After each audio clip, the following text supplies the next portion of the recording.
Hello and welcome to Unit 5 on vectors and their applications. As you know, the grade 12 calculus course is calculus and vectors, so we're officially at that vectors point. And our first lesson is Introduction to Vectors. So today we're going to be able to distinguish between scalar and vector quantities and also to start representing vectors geometrically using their magnitude and direction.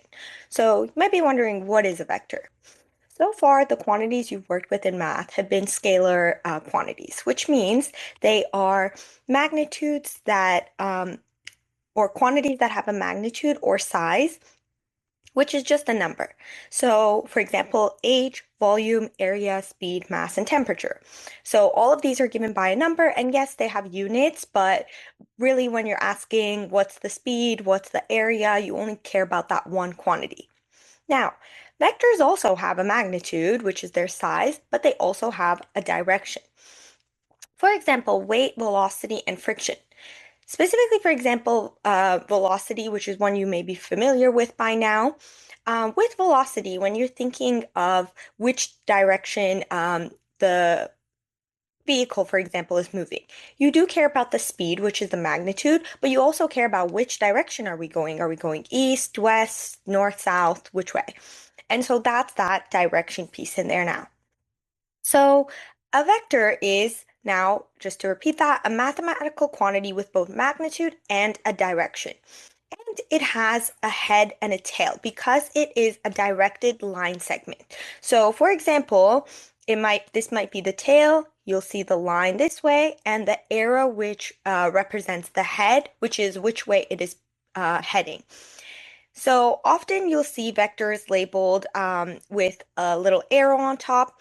So they can be represented as just X like this, or we can label the uh, starting point and the end point, for example, AB. And in this case, they can be represented as AB with the head first and the tail, and then that little arrow on top. Now, the length of a vector, which is the magnitude, is represented using these absolute value notation with the vector in between the two lines. So what this means is this is telling us the size of the vector. Now, the arrowhead, so that's again, the head of the vector tells us the direction which we are heading. So for example, here we are heading about northeast. To generalize it, of course, we're getting more later on into the angles as well. Those do matter, but right now we can just say this is going northeast.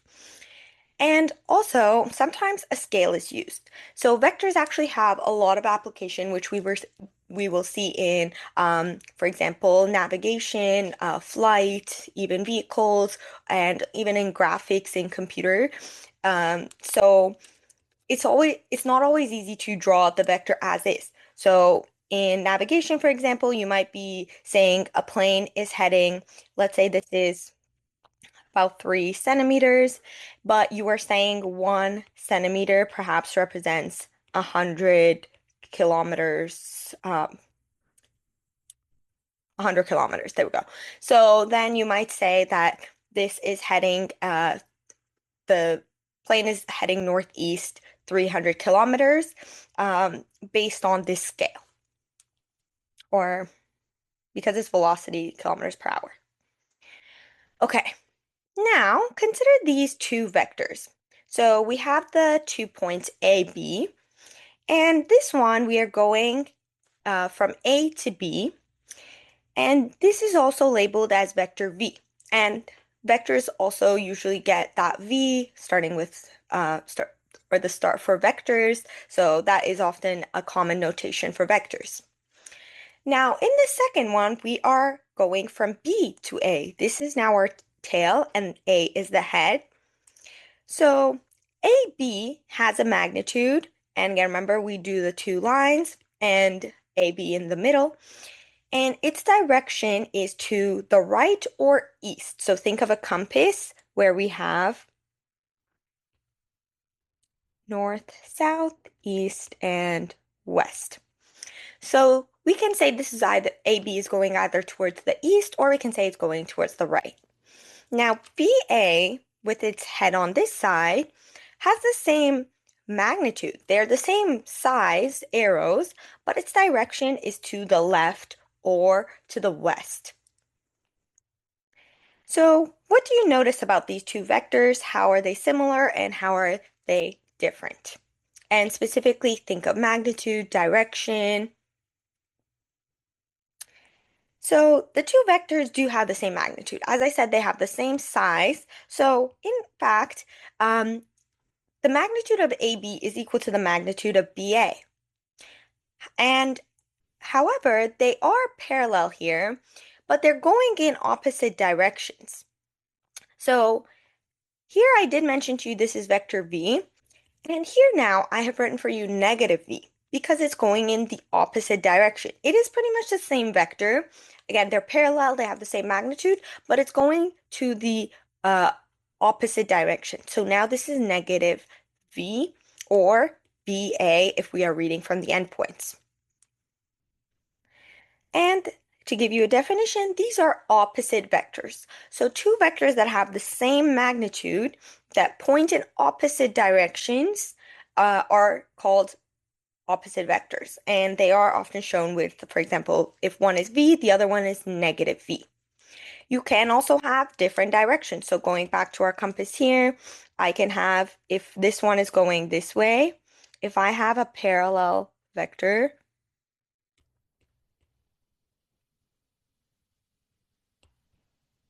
okay, approximately, let's say these are the same magnitude.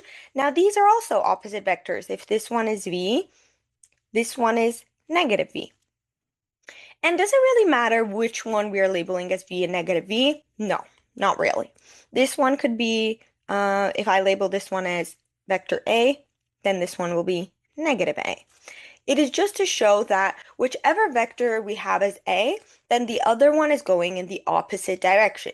Again, you can have north and south as opposite directions or any other random direction that you choose, as long as they are parallel, but the head of one is the tail of the other.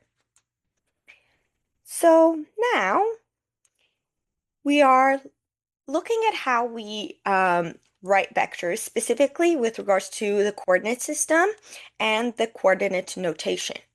So you will see later, I will show you later, we have two different types of vectors, but for now we're starting just on our grids, which is what we are familiar with. So in a coordinate grid, we have a notation for vectors. So here, starting with vector u, which is 2, 3. What this tells us is we are starting at the origin and the head is at 2, 3. The same way that you read points on grids, it's the same way. You would have also labeled this one point 2, 3. So that's what it's telling us. It's saying the head goes to that point and the tail for now will start just at the origin. I've also shown you how it would look like. For example, one with the on the x-axis. So if we have negative 2 and 0 as vector v, then we just go to point negative 2, 0, and that is our head. And now I suggest try drawing the vector 2, negative 2, and its opposite vector, which is negative w, the vector negative w. So I'm going to start by labeling 2, negative 2. And I'm going to draw my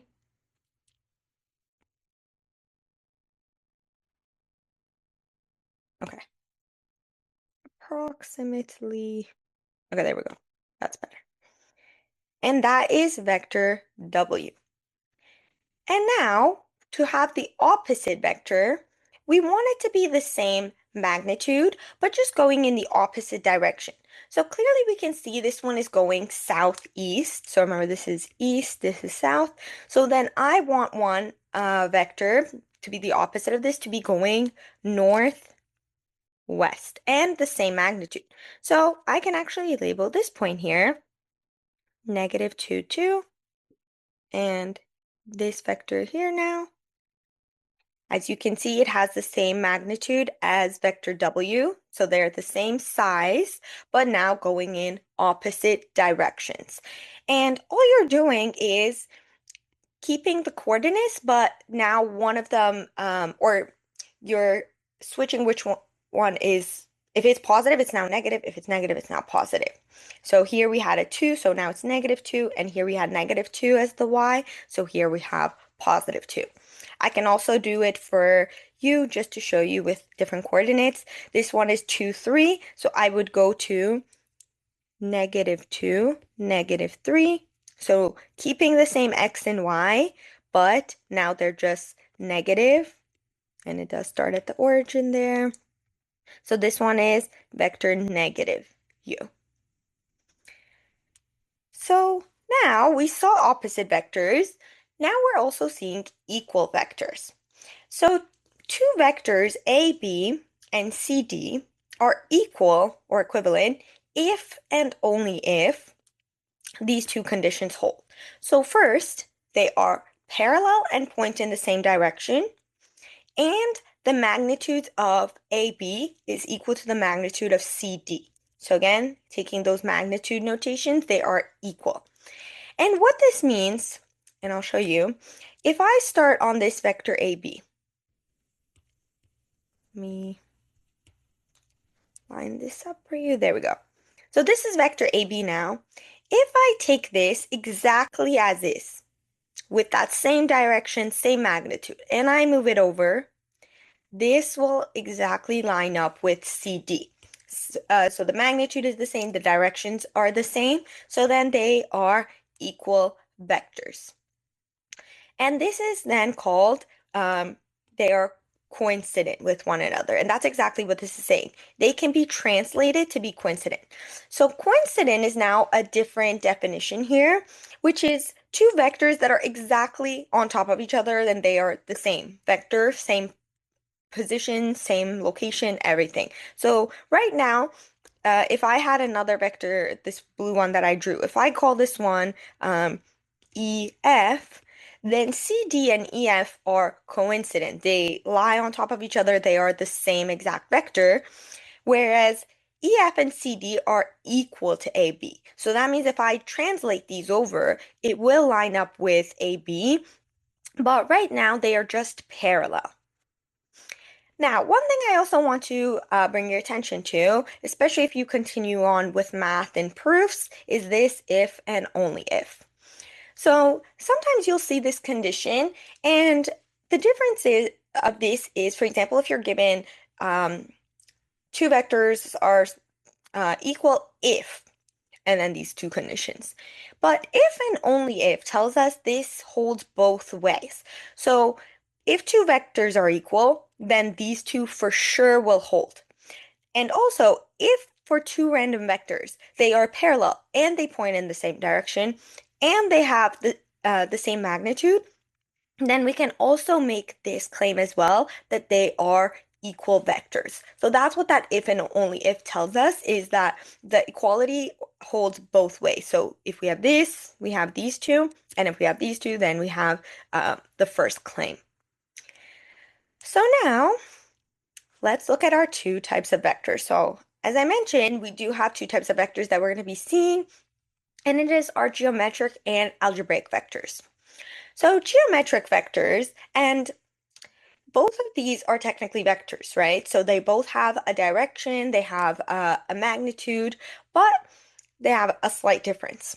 So geometric vectors are vectors without reference to the coordinate axes.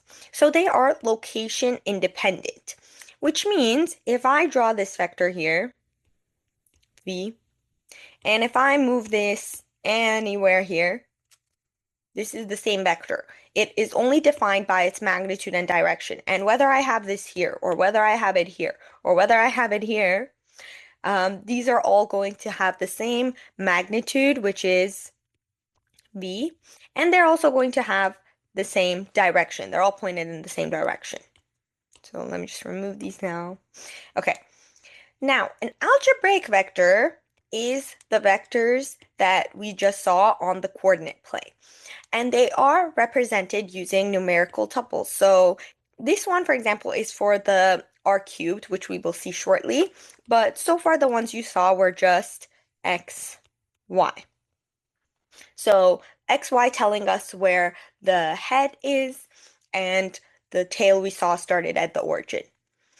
And so these are often representing points or displacement in a coordinate system. So again, like I said, we are moving, for example, if we have 3, 4, we are moving 3 units to the right and 4 units up, or 3 units east and 4 units north.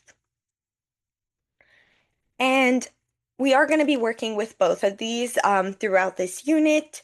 So as we apply some more application or work with them, hopefully it makes a little bit more sense. Now, a position vector is a vector that has its tail at the origin. So we start at the origin, so 0, 0, and its head is the point A, 0. So with that, this means that 0 is the same here. So that means we're not moving upwards in our y-axis or downwards. We're staying on the x-axis. But we can move anywhere to the right, we can move anywhere to the left based on what A is. And actually, A is in the real numbers. So I can even have A is square root of 2. I can have A is negative pi. And this would just show the endpoint here. So for example, here we have A is between 3 and 4, any random point, and it is approximately here with the endpoint 0, 0 and A 0. And remember the tail is at the origin, so the arrowhead goes at point P. Now, one question for you here is the vector OP a unique vector? So for a given A, is that a unique vector? What do you think? So yes, vector OP is a unique vector.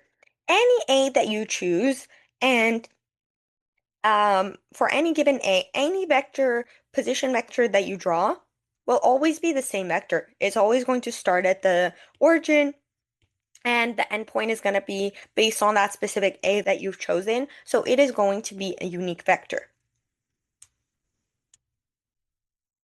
And now we are expanding our knowledge of vectors to now the R2 plane, or the R squared plane. And remember, this is just a coordinate system that we've been working with. It's our X and Y grid, or the X and Y plane now. And it is this, so the space that we were seeing here, where we could choose any coordinate on this plane, and it would be defined by X and Y. So the XY plane, and it's referred to as R squared, is defined as follows. So it's all the coordinates X and Y with X and Y in the set of real numbers. So you can choose any random X and Y, and you'll have a point here on this plane. And then later we're also going to see what the R cubed plane is going to look like. So vectors in R squared, and now we're taking the next step from position vectors to just generalize to vectors in R squared. So a vector OP can be represented in component form, which we just saw above, given A and B. And so this vector has its head at point P, which is AB, and its tail at the origin, which is 0, 0. And A is the X component and B is the Y component. And based on what we just saw with the position vector, we can now generalize that the vector OP also has a unique location on the XY plane. So any X and Y that you choose and the vector that you draw, that vector is always going to be the same based on that the two endpoints. So for example, here we have point P, A, B, and here we do have A and B are both greater than 0 for us to land in this part of the plane. So here we have point A, 0, and here we have point 0B. And these are general points, so it doesn't really matter where they are. You can even have one that's here, or like this could be Q, and we could have like maybe R here, and we can draw, and I'll just show you for one of them. If we draw this one is now OQ, the vector OQ, and it has a negative X component and a positive Y component. And again, how we figure that out is we are finding the point there. So what these two, what the A and B are, and then we just draw our vector from the origin. Now, expanding to the R cubed plane. So this is now our X, Y, and Z plane, and it is our three-dimensional space, or a 3D space. And so we had X and Y before, but now we are adding in this Z axis, which gives us a three-dimensional space. And now these points on this plane are given by P, A, B, C. As you can see, we now have a third component there, which is related to that Z-axis. So the R cubed plane can be defined as X, Y, Z, and X, Y, Z can be any real number as well. And so this new plane is called, or the new axis is called the Z-axis, and now we have this new plane. So this should be the new axis is the Z-axis. So we still have our X and Y, and now we just have the Z-axis in there as well. And we are going to now see vectors that we can draw in this plane as well, and they would be the same idea. You start with the origin, and then you find a point P, A, B, C anywhere on this plane here, and you start at the origin and connect your vector with its head at point P. So let's see some examples. So exactly, that's what I was just explaining to you. We can have a vector OP in R cubed. It has the component ABC, which tells us, oh, we should have an extra 0 here. We start at the origin 0, 0, 0, and its head is at point ABC. And A is the X component, B is the Y component, and C is the Z component. And this one also has a unique location as well. So for example, here we have PABC, which means that if we go on our x-axis to point A, which is defined by A, 0, 0, on the y-axis we have point 0, B, 0, and on the z-axis we have point 0, 0, C.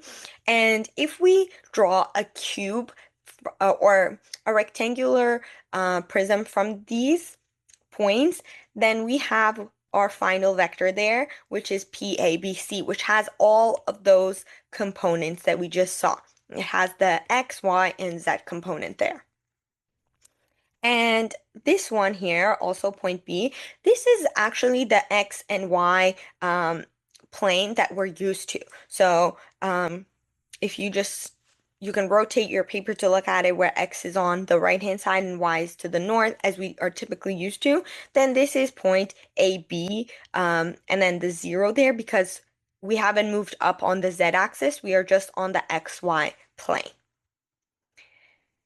Now, here we are given an actual example with numbers. We have the point 6, 2, 4, which is located in R cubed, and we're asked to draw the vector OP first. So again, remember, we start at the origin, and you've already been given the point P. Let me just make this a little bit closer. Okay, there we go. So that's part 1 done. That is vector, and we're just going to label it OP. There we go. That's vector OP.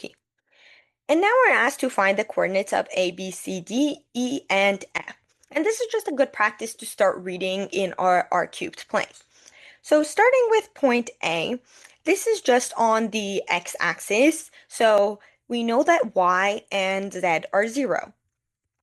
So if I have this set up, these two are 0. And now I want to know what the x component is. And this is actually the same as that p because we have moved this amount. So this is 6.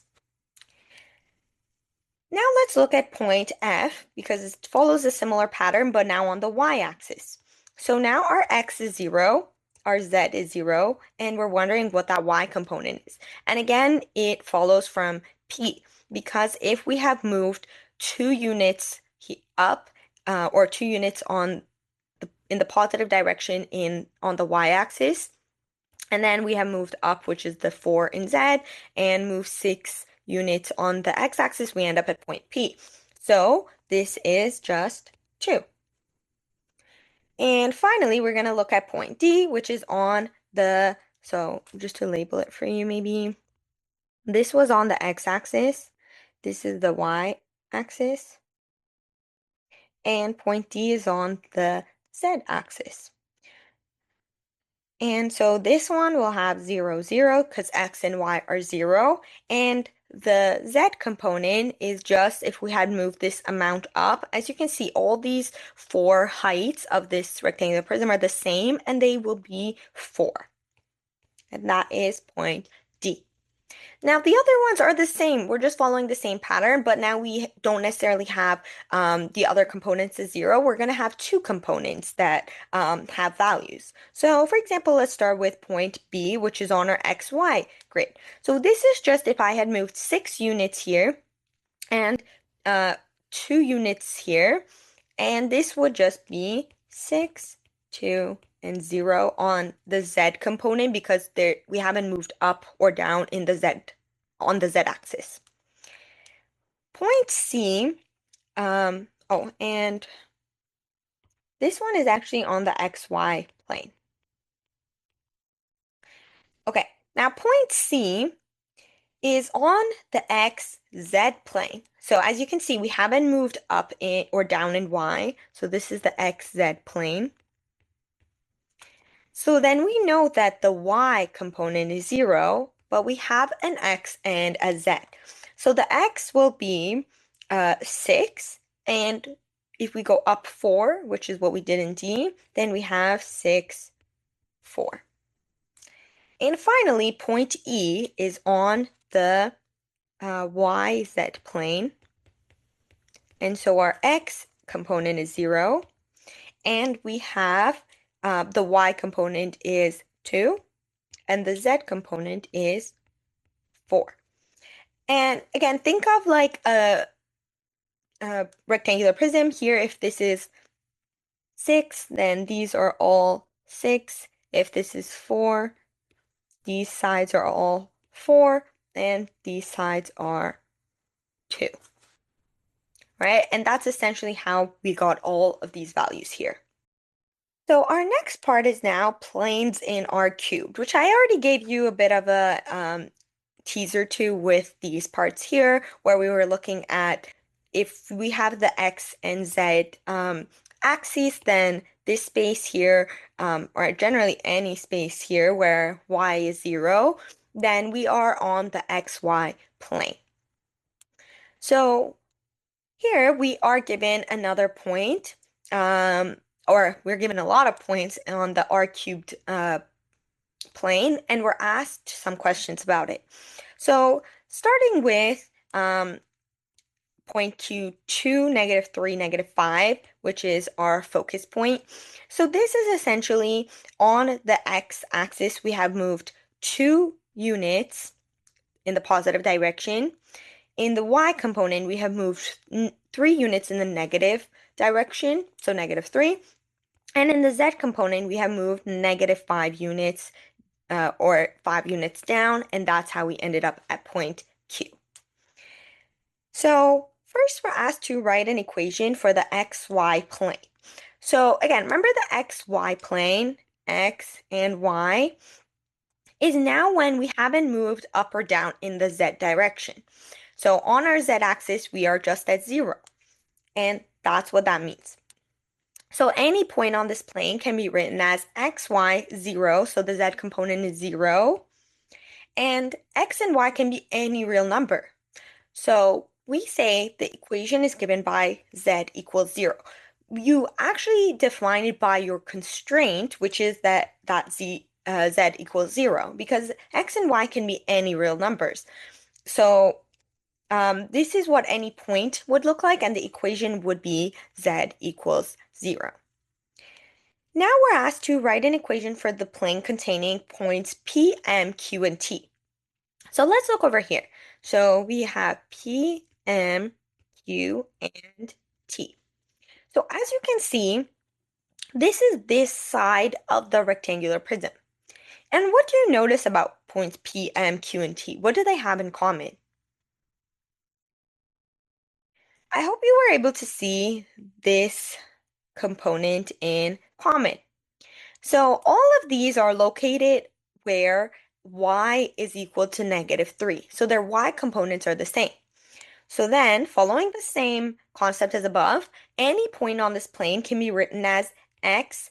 Now y is fixed, then it's -3, and z, which can be any real number. So we have y equals -3 as our constraint. It has to be our constant. We cannot change that on this plane. And x and z can be any real number. Now, here, the equation is given by y equals -3, because that's the value we have to keep constant. And now, using set notation, write a description of the set of points in the rectangle PMQT. So now it's not just the plane, it is the whole rectangle. So if we look here, we do have some restrictions in this rectangle. As you can see, on the, we already know that y is -3, but even in our x component, we go from 0, which is the x-axis, all the way to x is 2. And that's what we see here. So we have that restriction on x, that it has to be greater than or equal to 0 and less than or equal to 2. Similarly, we have a restriction for z, where we start at z is 0, and we go all the way down to z is -5. And so all our z values in this rectangle, so keep in mind, it's just in this space.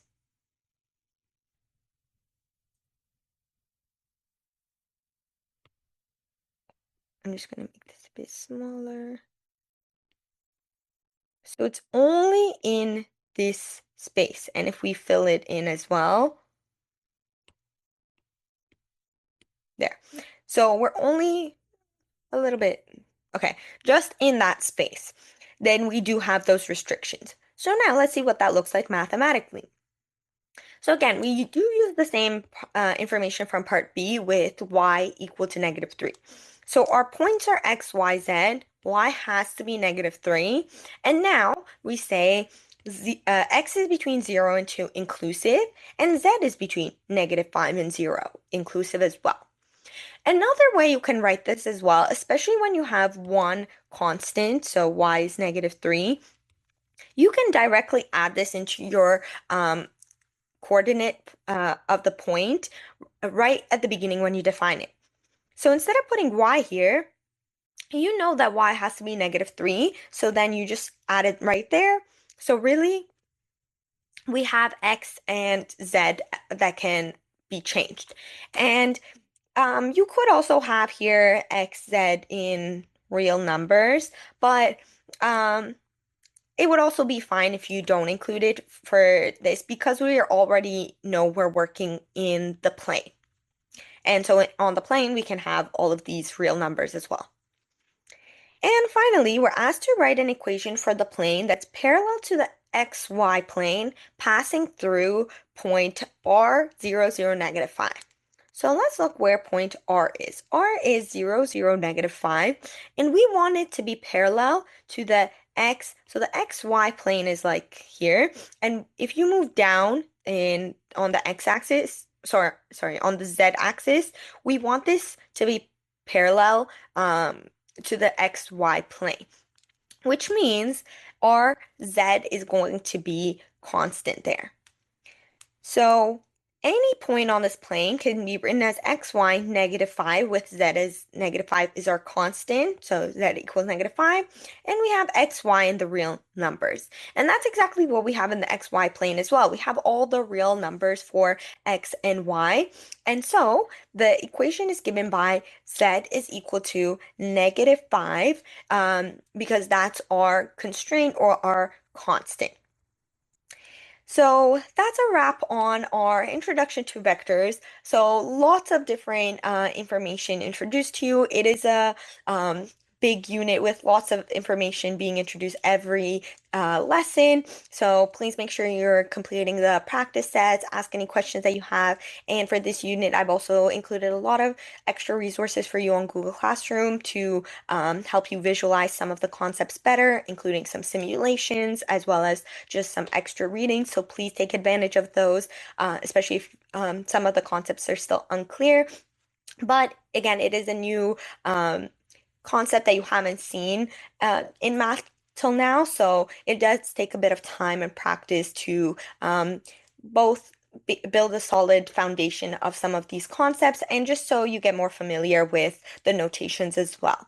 But that is it for today. Again, please make sure you're completing all the practice questions and don't hesitate to reach out if you have any questions. And I will see you all next class.